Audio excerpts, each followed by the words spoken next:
2024 წელს ქართული ღვინო წარმოდგენილი იყო 24 საერთაშორისო გამოფენაზე, 13 ფესტივალსა და 100-მდე დეგუსტაციაზე. ინფორმაციას ღვინის ეროვნული სააგენტო ავრცელებს. ღონისძიებებში 200-მდე კომპანია მონაწილეობდა, რამაც ქართული ღვინის პოპულარიზაციას მნიშვნელოვნად შეუწყო ხელი. სააგენტოს მონაცემებით გასულ წელს ქართული ღვინის ექსპორტი 2023 წელთან შედარებით 6%-ით გაიზარდა და 95 მილიონ ლიტრს მიაღწია. ქართული ღვინის პოპულარობა იზრდება მსოფლიოს ძალიან ბევრ ქვეყანაში.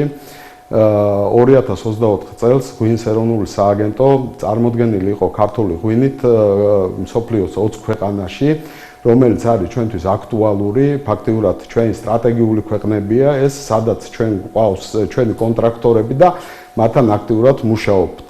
შესაბამისად, ქართული ღვინის ექსპორტიც იზრდება. ეს არ არის მარტო ამ წელს, ყოველწლიურად მზარდი არის ექსპორტი, წელსაც 10%-იანი ზრდა გვაქვს და აქედან გამომდინარე მსოფლიოს ძალიან ბევრი ქვეყანა ძალიან აქტიურად არის ჩართული ქართული ღვინის, ესე ვთქვათ, დეგუსტაციაში და ქართული ღვინის, ესე ვთქვათ, პოპულარიზაციაში.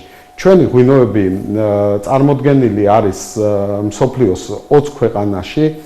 ექსპორტი მზარდია, როგორც ვთქვი და შესაბამისად ჩვენ ღვინის ეროვნული სააგენტო აქტიურ მუშაობას ეწევა თავის კონტრაქტორებთან ერთად და შესაბამისად 2024 წელს დაახლოებით 100-ზე მეტი დეგუსტაცია ჩატარებული, რომელშიც მონაწილეობას ღებულობდა ჩვენი წამყვანი 200-მდე კომპანია.